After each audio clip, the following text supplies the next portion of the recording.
All right. Good morning, everyone, and welcome to the Unity Center of West Lynn, Oregon. My name is Jan Carruthers, and I am your speaker assistant today, and it's my pleasure to bless and welcome each of you today and always. In Unity, we believe that we are here by divine appointment, and each of us dwells in spirit all the time. The Unity Center is a ministry where people of all ages, backgrounds, and beliefs celebrate the one common spiritual thread that lives in every heart. And if you're new to Unity or rediscovering Unity or Unity of West Lynn, we invite you to visit our website, www.worldhealing.org. A little bit different, it's worldhealing.org. Our speaker today, I am so excited to welcome, is our good friend, Rev Kathleen McKern Verigin. And she's perfect for this vernal equinox and Celtic holiday season. Later, I'll more formally introduce you to her, but she is going to now give us our centering prayer. Good morning on this glorious second day of spring. So if it's comfortable for you to just close your eyes for a moment so we can transition from that outer world of busyness into that sacred inner world of spirit. So we know on this holy day that we are guided, we are protected, we are carried, knowing that the one power and the one presence moves uniquely through each one of us. And just like the little flowers shooting up and the buds coming out, we too always are rising towards the light to let our blossoms unfold and to show beautifully that we are grounded, protected, and guided. So I'm going to invite us to do 3 cleansing breaths together. So let's exhale first, let it go. And then receive through the nose the breath of life. Let it go. Breathing in,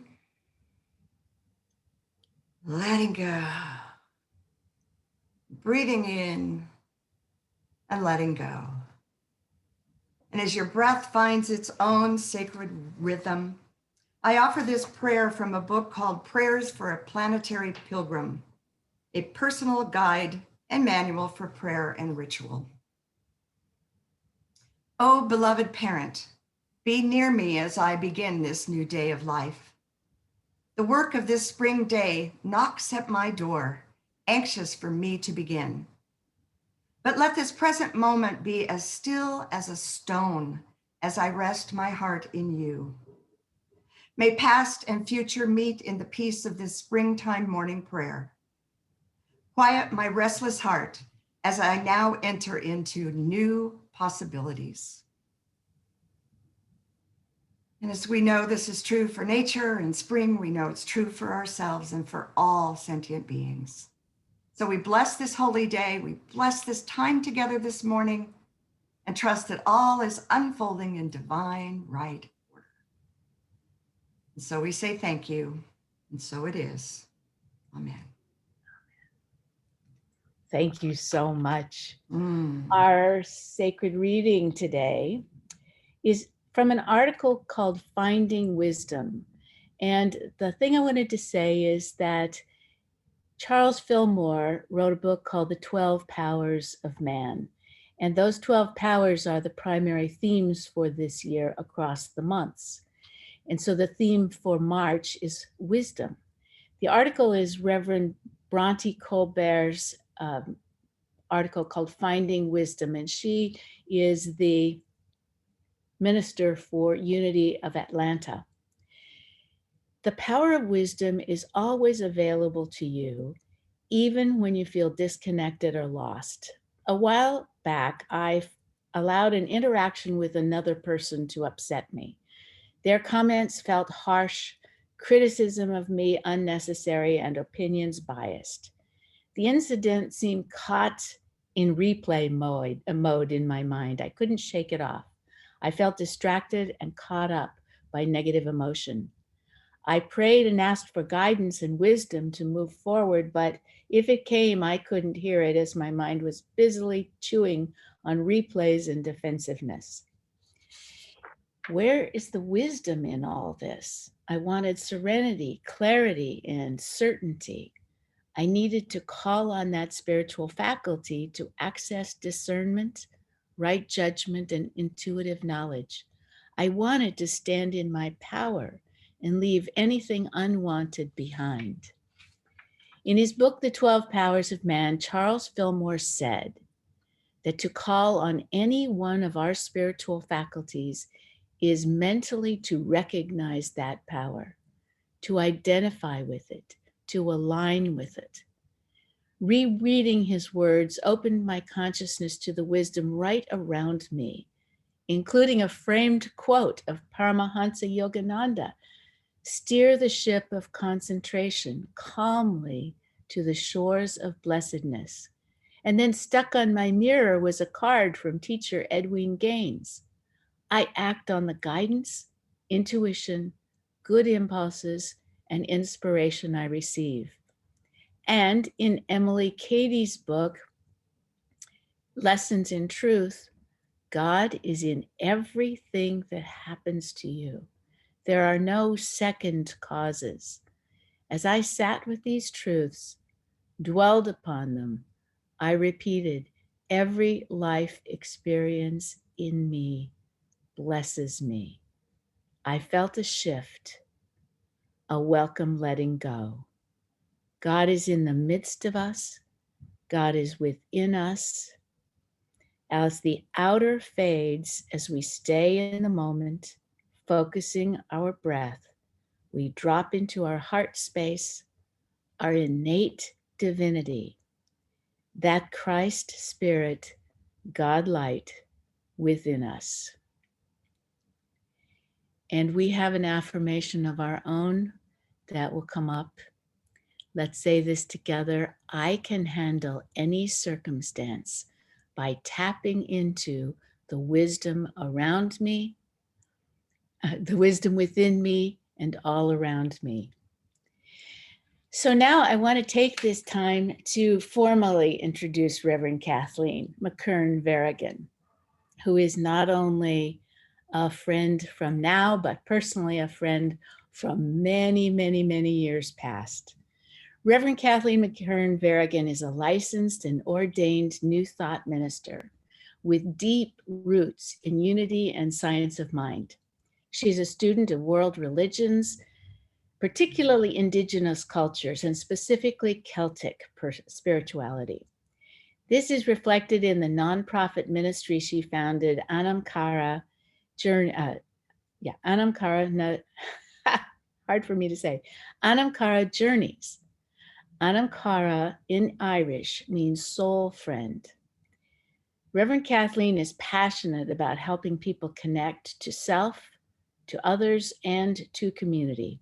She does this by creating ceremonies, mentoring, teaching, speaking, and writing, and by leading sacred site tours to Ireland and Scotland. Her next tours are scheduled for April 2022, and with prayer, we are all going to look forward to being able to consider going on that. She also leads wonderful labyrinth workshops. She's a great friend. She's multi-talented. I give you Rev Kathleen McKern Verigin.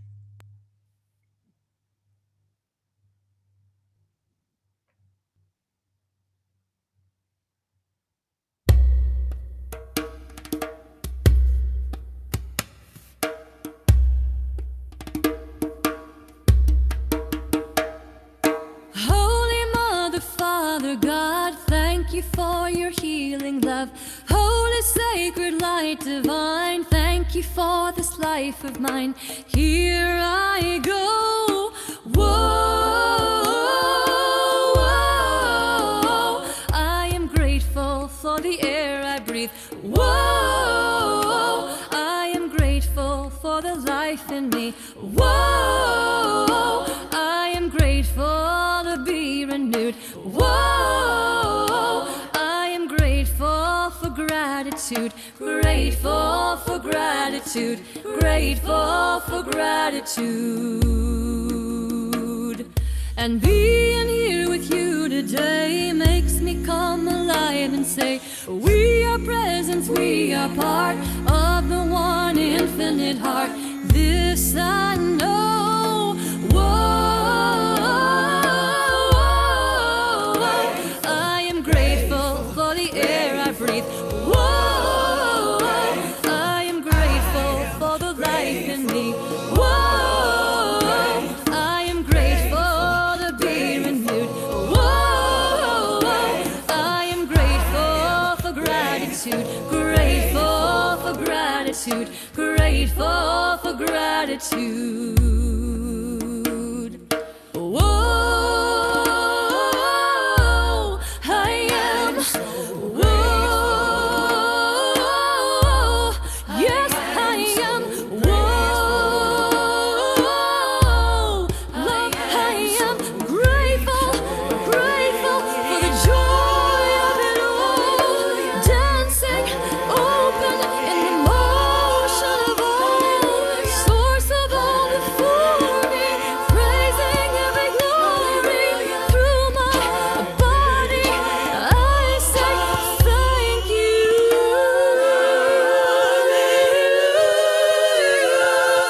you. You are a gift upon this earth of truly unbelievable worth. So bring it, sister, brother, too. Magnificence is calling on you. Say hello. Whoa,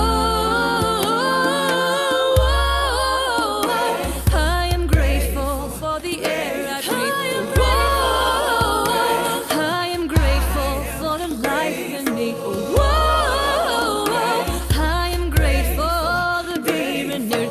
Whoa, I am grateful for gratitude, grateful for gratitude, grateful for gratitude.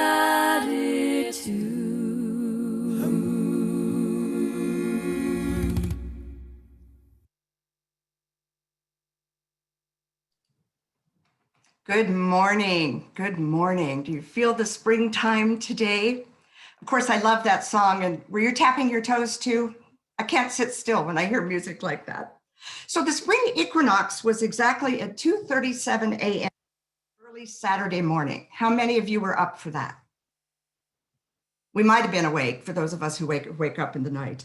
That's our Pacific time. So it really is just a moment of a balance, just a brief balance between light and dark, which I think we walk every day, is that unique balance between light and dark. I also love the spring equinox because for me, it officially kicks off Easter. As you know, Easter is the first Sunday after the first full moon after the spring equinox. So we are in a rich time of the divine in nature, which is at the core of Celtic spirituality, of the divine in nature and how the divine shows up in all world religions, in nature and in expression. Today, I'm going to call upon a Bible story, so hang with me here.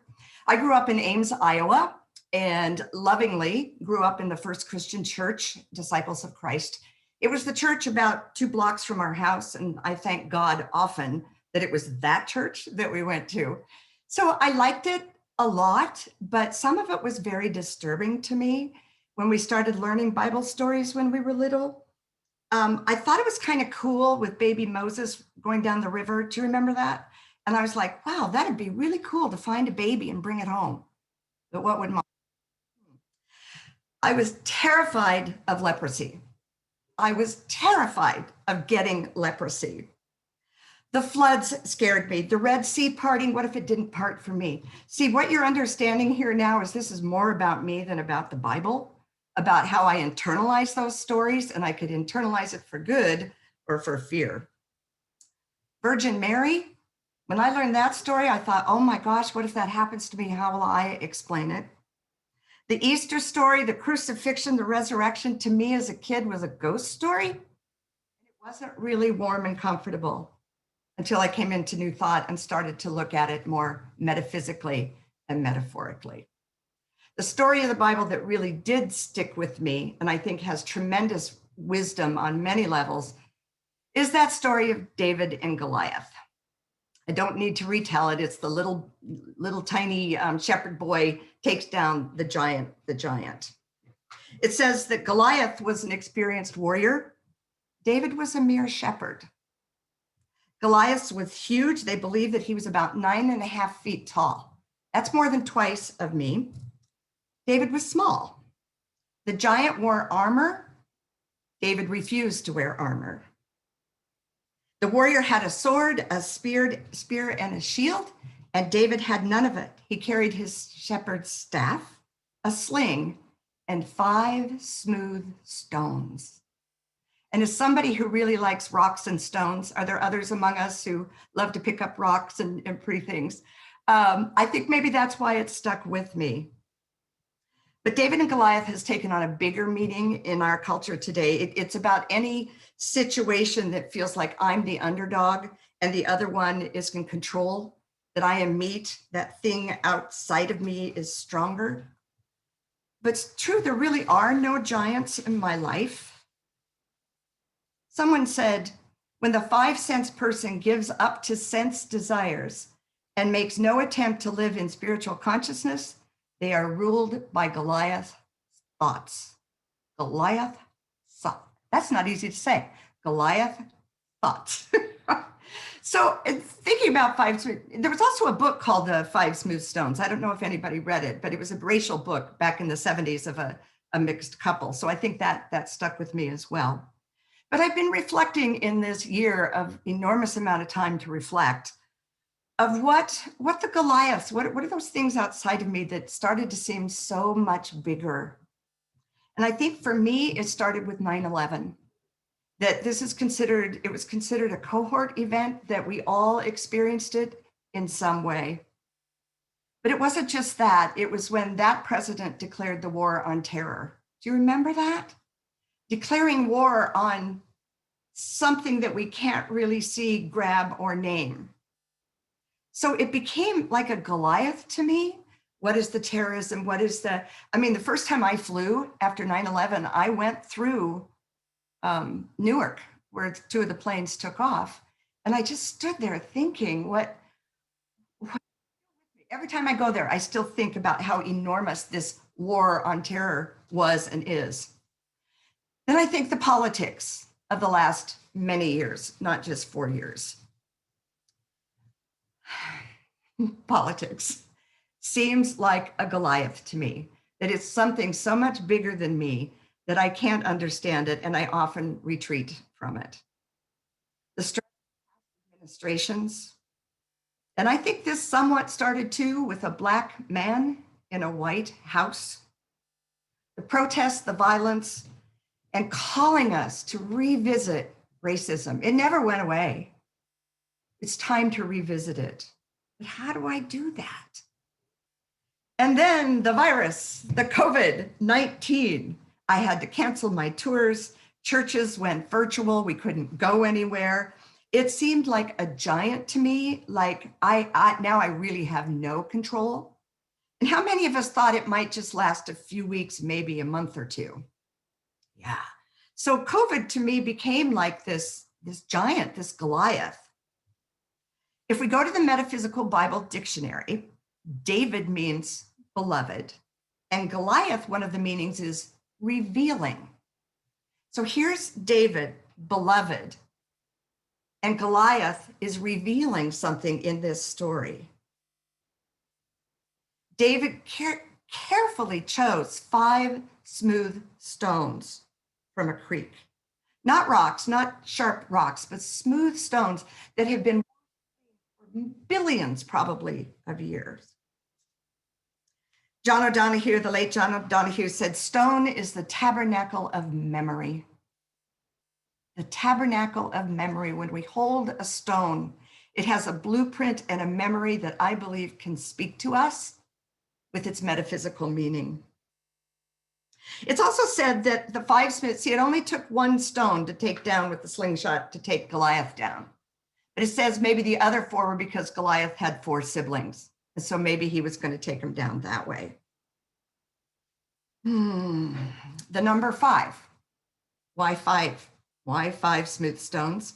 It says, again, Metaphysical Bible Dictionary, number 5 symbolizes God's grace, goodness, and favor towards humans, and is mentioned 318 times in scripture.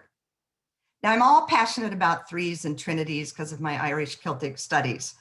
318 times the number 5 shows up in the Bible.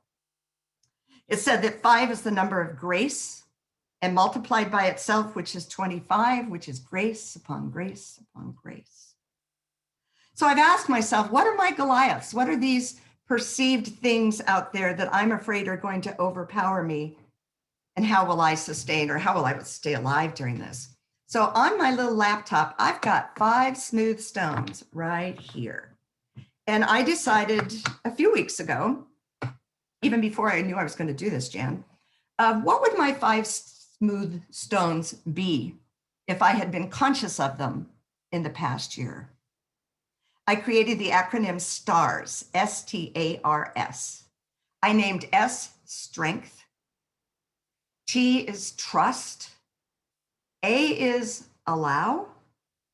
R is respect. And S is one of my favorite disliked words, surrender. So I'm going to go back through these, and I invite you to think about maybe what your 5 smooth stones have been, because you know what? We're all here. We've survived this, and in many ways thrived throughout it.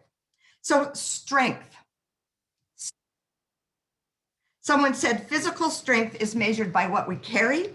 Inner strength is measured by what we can bear. There's a great story I read once of a little boy and his father walking down a very rocky rural road. And the little boy comes upon a giant boulder. And he said, "Daddy, do you think I can move that rock?" And the dad says, "If you use all of your strength, I know you can move that rock." So the little boy rolls up his sleeves and he gives it a push. Nothing happens. He gets a running start. He gives it a stronger push. Doesn't budge. He goes to the other side, the other side, the other side. It won't budge. Glaring at his father, he gets down on his back and his feet are trying to move the rock. And he finally gets up and said, "Daddy, you lied to me. I couldn't move that rock." And the father said, "Son, you didn't use all your strength. You didn't ask me to help you." This is where my stress, my anxiety has been in the last year or two. It's not out there, it's in here. Because when I sink to those places, I temporarily lose my strength. And the beauty is return to that strength and that presence of God with every breath, everything. I started a journal a year ago, January, an art journal that I just sporadically decorated and wrote things in. By, let's see, the pandemic, March 15th was the first time our church didn't meet in public, perhaps yours as well, and the lockdown happened. I wrote in my journal on April 29th, "I don't think I can do this anymore." I remember having a terrible meltdown that night. I had collaged really gruesome images, and when I looked at it and cried and wept, and I just said, "I can't do this anymore." I'm here. I did it. I think we all have to give ourselves some credit that we did this. We are here. So that emptiness and depletion and some of the things I felt, besides the ice cream and M&Ms and crackers and cheese and things. My next stone I labeled trust. Isn't trust interesting?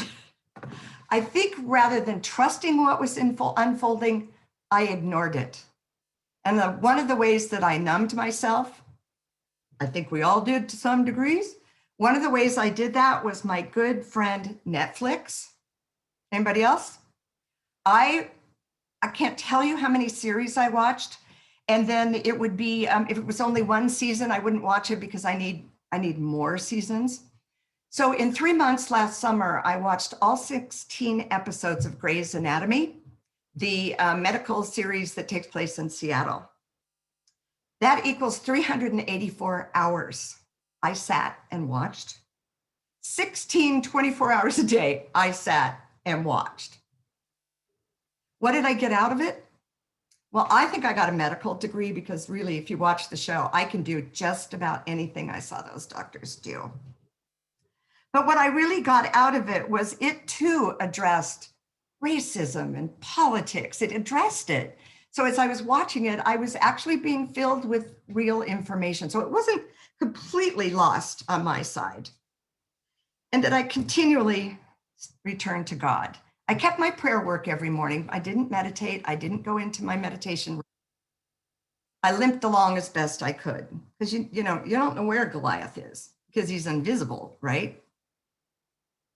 In the Bible, it says, but David said to Goliath without fear, you fight with a sword and I come with God on my side. Spirit, creator, higher power, always, always with us. And we can trust that. And you know what? We can't see or the virus or the politics. We can't see those. We can't see God either unless we really look at each other and the person in the mirror. Trust. My next stone is allow. That seems like a pretty easy word, but from a recovering control freak, that has been a continual struggle for me. This quote says from Marianne Williamson, joy is what happens to us when we allow ourselves to recognize how good things really are. Sound familiar? So we, last summer was kind of a blur because we moved my elderly my in-laws from California up to their own house in McMinnville. And it was quite a unraveling 55 years as a result of a medical emergency and figuring that all out. So they got up here in August and we've been helping them. We're over there several times a week. They love our dogs, thank God. But then it was time for vaccines. February 8th, because they were over 80 vaccines. Now I thought, piece of cake, I'll find this for them. They don't like to do this stuff themselves. So I was like, I'll find it for them. I used to produce television. I can find anything. I can find anything. Did anybody have a small nightmare when you first tried to find vaccines? Well, I got more controlling. I'm going to get it. I'm going to call somebody. I put it on Facebook. I did all of this. And there was one day where that word allow came to me. It was the word for the year for me a number of years ago. Those words still show up. And I went, I'm not allowing this to happen. I'm trying to fight. I'm pushing the water. So I decided, and I said to them, let's not worry. We're healthy. The four of us have a pod. They rarely leave the house. Let's just trust that you're going to get the vaccines. As the universe works, the next day, somebody called me like at 5 o'clock, said, get on Safeway right now. In McMinnville. I got them in a few days later to Albertsons and I got myself in Salem. It all happened. Now, did it happen because I stepped back and just allowed the appointments to emerge? Maybe, maybe not, but I like to think so. So think about your one of your stones as, am I allowing this to happen? The next stone is I called respect, R-E-S-P-E-C-T. Angeles Arian, cultural anthropologist, said, when we are willing to look again, we extend respect. This allows us to stay open and flexible towards ourselves and to others. When we are willing to look again, we extend respect. So a few weeks ago, I got tested on this. I have a relative in the Midwest that I've never really gotten along with. We're completely different, religiously, politically, you name it. And he called me out of the blue a couple of weeks ago. And of course, I said, what's up? Thinking, who died? Because we don't talk. And he said, I'm just checking in. How are you doing? And we talked about kids and the weather. And of course, people in the Midwest always want to know what the gas prices are here. I don't know about you guys, but here's the gas price of what we're at right now. But how can you not get around to COVID and not get around to politics? So we talked about that briefly when out of my mouth came, are you a Proud Boy? And he said, what's that? And I said, come on, you know what that is. And he said, no, I'm not. He said, look. Oh, and then I said, are you a Boogaloo? No. I said, are you QAnon? No. All these things that I have labeled him. January 6th, were you there at the Capitol? No. I looked for his face in all that video. I have carried a story for decades about how horrible this person was because he was different than me. And I made amends. And I said, I've carried a story focusing on our differences and not on our similarities, that we share blood. He said to me, I have guns. I hunt.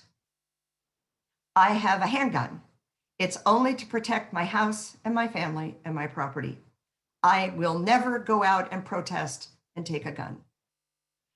And that softened because I thought, oh, he's one of the gun fanatics. Sorry if I'm insulting you, that they're going to take away the Second Amendment. And just my whole life softened when I had respect for him because I was willing to look again. Respect, respect, the willingness to look again. And then that final juicy stone that I called surrender. When my stepson was little, I took him to soccer one day, and I was actually working on a sermon about surrender. So I said, so what does surrender mean to you? And he goes, well, it's when you give up because you know you're going to lose anyway. Oh, like what? He said, well, you put the white flag up because you know you're going to lose anyway. Give up. So he kept doing that, give up. And he goes off to his soccer practice. I'm waiting in the car. And I was like, give up can be like, I give up, or I give up to whatever is higher and greater in my world, and whatever we want to call it. There are little signs around my town in McMinnville and people's yards sometimes that say, give up. And I get what they're meaning, but I want to go put hands and go, give it up, give it up. Stop carrying the burden by yourself. Gunilla Norris, a psychotherapist and writer, said, these gentle flowers remind me that we surrender to no one finally, but to our own soul, to the essence of ourselves, which is hidden in God, sweet and wild in the experience of surrender. There is nothing more intimate. Reflect on your own life for a minute. Where has your strength been in the last year? Or ever, or today? What is my trust level? Will I allow certain things to happen? Allow doesn't mean to be a doormat. It's to surrender and step away. So allow, respect, that willingness to look again, and then surrender. It's greater than me. I can't handle it myself. I give this up. So let's go inside again. Are you ready to go back inside? Close our eyes just for a few moments. And I just invite us to sit for a few moments of stillness. Return to the breath. Like David, knowing that our battles are carried forward by the divine within, that Goliath is an illusion, and that we always have choice and new possibilities. So imagine whatever is in your life right now that feels like a Goliath, that feels like a monster, like a giant. Neutrally, just notice it. And then find yourself by a little babbling brook filled with smooth stones, and you lean down and you pick the right and perfect stones for you. Your first stone, the second stone, the third smooth stone, the fourth and the fifth. And weaving together all of these stones is wisdom itself. The wisdom of the universe, of the seasons, the stars, the moon, the wisdom of our Creator. We carry these 5 smooth stones with us wherever we go, whatever we are doing. And at any moment, we can remember which of the stones is needed right this moment. Do I need to just allow this to unfold? Am I willing to look again at something that I deemed wrong or bad or separate? Am I operating from my do I have trust? And am I willing to surrender that which is not mine and no longer to carry? So tuck these in your pocket, on your altar, in your wherever in your home, and knowing that these 5 smooth stones of your choosing are with you at all times. And as we close this meditation, let's take a breath together. Let's inhale.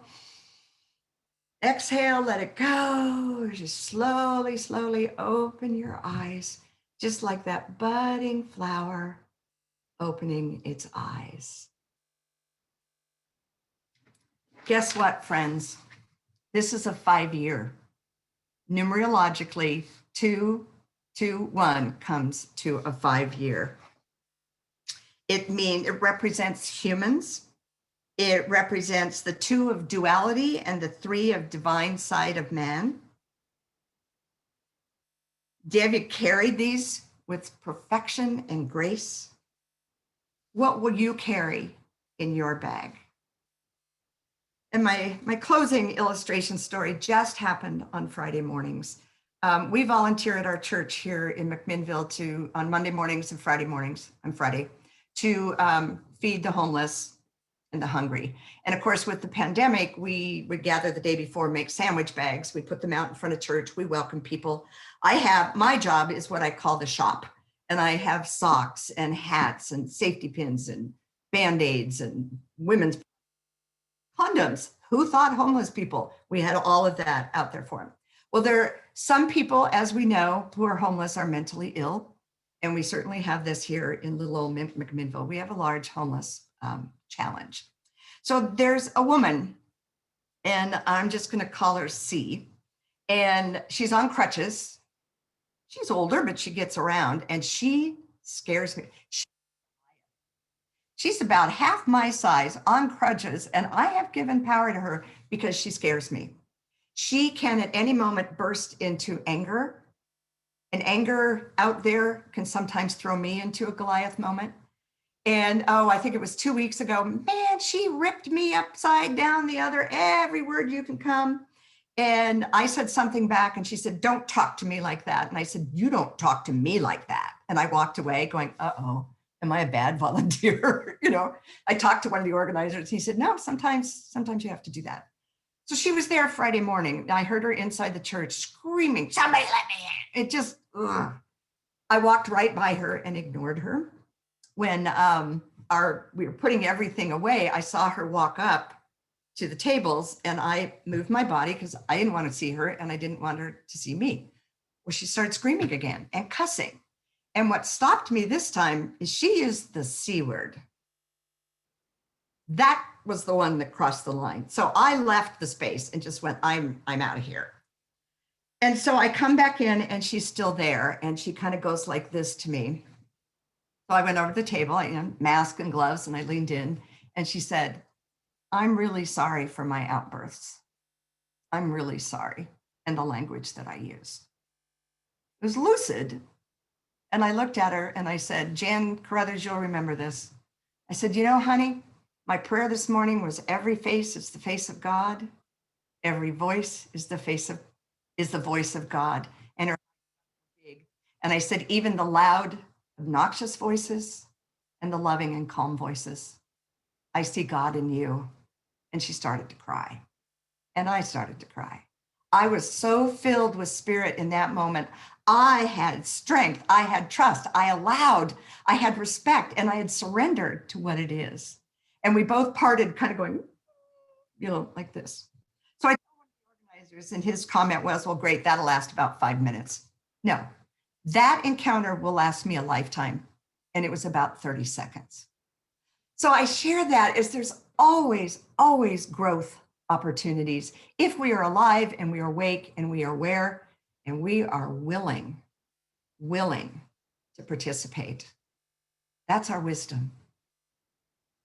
I'm going to close now officially with one of my favorite poems. This is by Donna Markova, I often use it at the closing of a memorial service.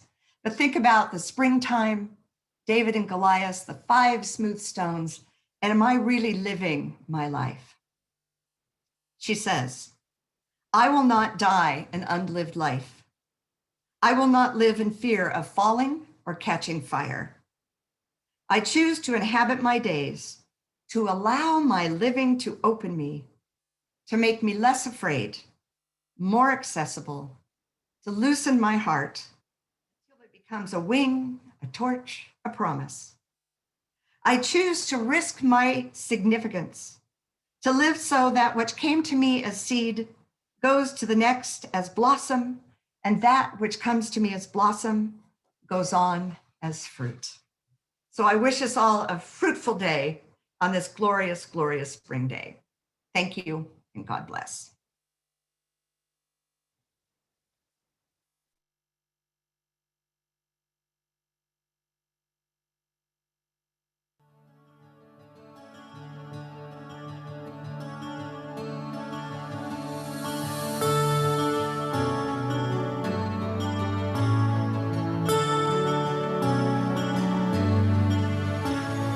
What would I do if I knew that I could not fail? If I believed, would the wind always fill up my sail? How far would I go? What could I achieve? Trusting the hero in me. If I were brave, I'd walk the razor's edge, where fools and dreamers dare to tread, and never lose faith, even when losing my way. What step would I take today if I were brave?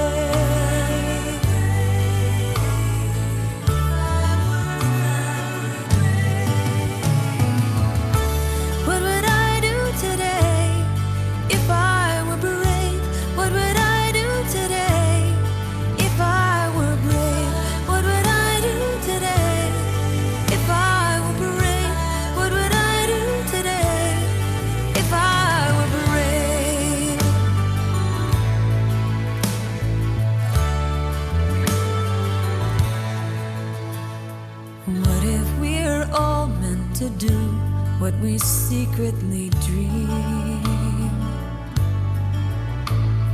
What would you ask if you knew you could have anything? Like the mighty oak sleeps in the heart of a seed, are there miracles in you and me? If I were brave, I'd walk the where fools and dreamers dare to tread, and never lose faith, even when losing my way. What step would I take today if I were brave?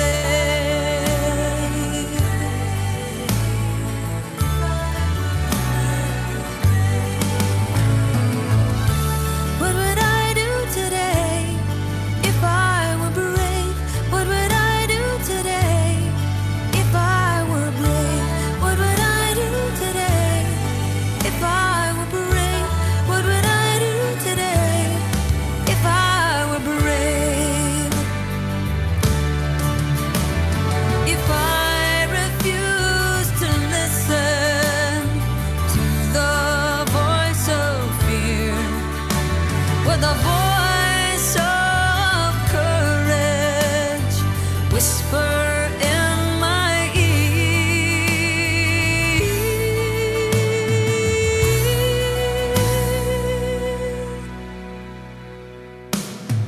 If I were brave, I'd walk the razor's edge, where fools and dreamers dare to tread, and never lose faith, even when losing my way.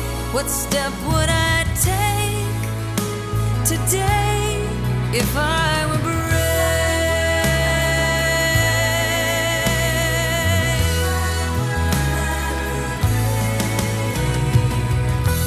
What would I do today if I were brave? What would I do today if I were brave? What would I do today if I were brave? What would I do today if I were brave? What would I do today if I were brave? What would I do today if I were brave? What would I do today if I were brave? What would I do today if I were brave?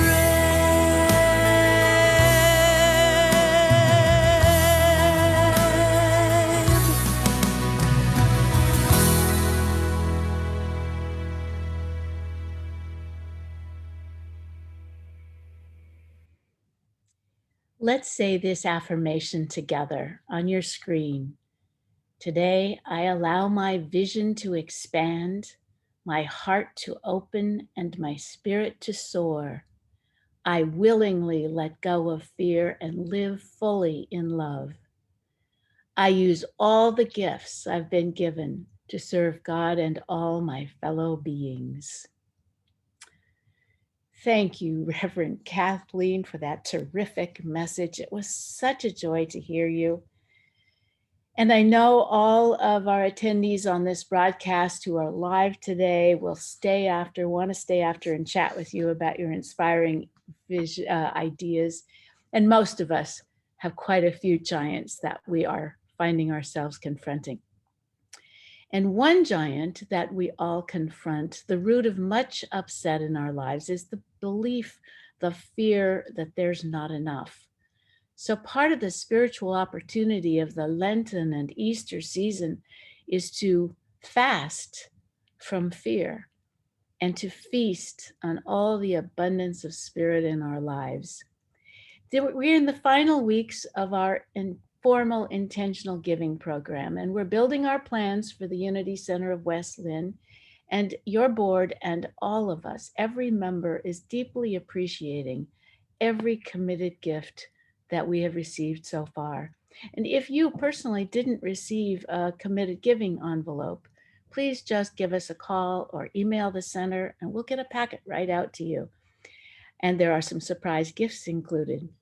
Or just call the center, leave a message, and Sharon will be happy to call you back and get you set up with your intentional giving for the year. And this time in the service, we always have an opportunity to give. And there's so many ways to give online, on the website, or mail a check or drop in a credit card number. And every gift is greatly, greatly appreciated. We all appreciate the vast abundance in our lives. Those 5 smooth stones remind us of our resources. Through mindfulness and awareness, letting go of what impedes us and our spiritual practice. And we are here celebrating, as you heard last week, our birthday party, our 31st year as a center. And personally, if you're waiting to make that commitment, please do. If you're waiting, I have a little note on my desk that reminds me to never ignore an impulse to be kind or generous. So I use that and I invite you. Sharon is going to bring up a slide that will give you an affirmation for our 31st year. So will you say this together with me?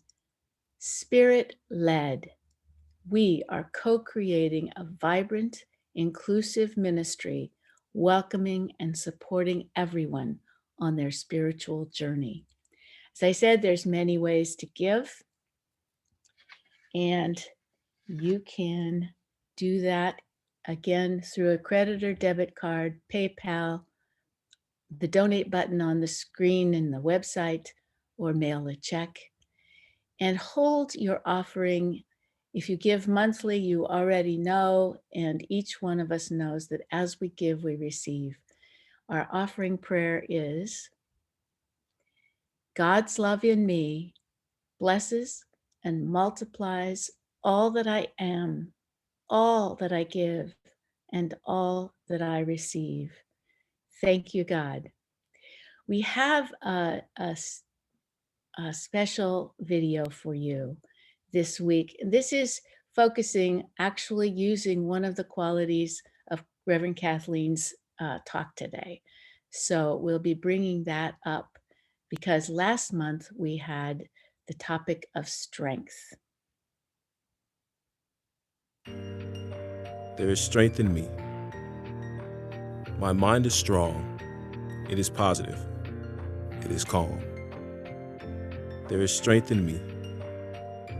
My body is vigorous, powerful. There is strength of purpose in me. Strength of faith. Strength that helps me stand firm. My God-given strength enables me to be my best self. Strength in me establishes right values. It keeps me reaching for higher goals. Strength makes it possible for me to be gentle with others. God-given strength is in all people. I look for it and call it forth with faith.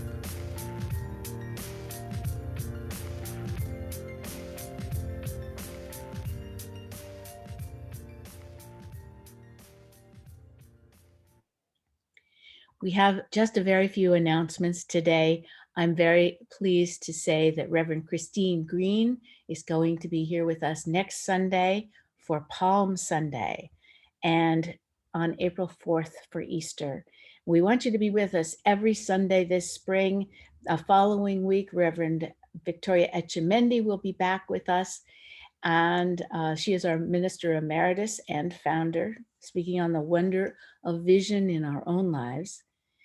And after that is a surprise speaker. We're not exactly confirmed on who that is, but on March 25th will be a delightful musician, songwriter, vocal coach, and friend, great spiritual presence, Mark Bosnian, speaking on the power of your own voice. So it's going to be a great month, great April.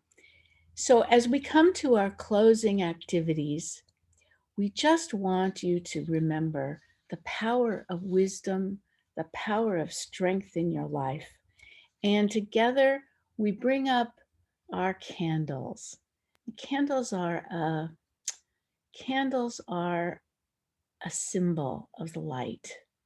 And as we blow out the candles symbolically, we know the light never goes out because we are the light. Together, let us say our prayer of transformation together. The light of God is in us. The love of God moves through us. The power of God transforms us. The presence of God is who we are wherever we go. God is, and all is well.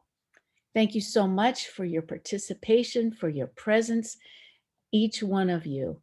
Each one of us is special and important to the Unity Center. Remember, if you want prayer support, there's 24-hour, 7-day-a-week availability of prayer support for silentunity.org. You can go on their website, you can send them an email, you can telephone them.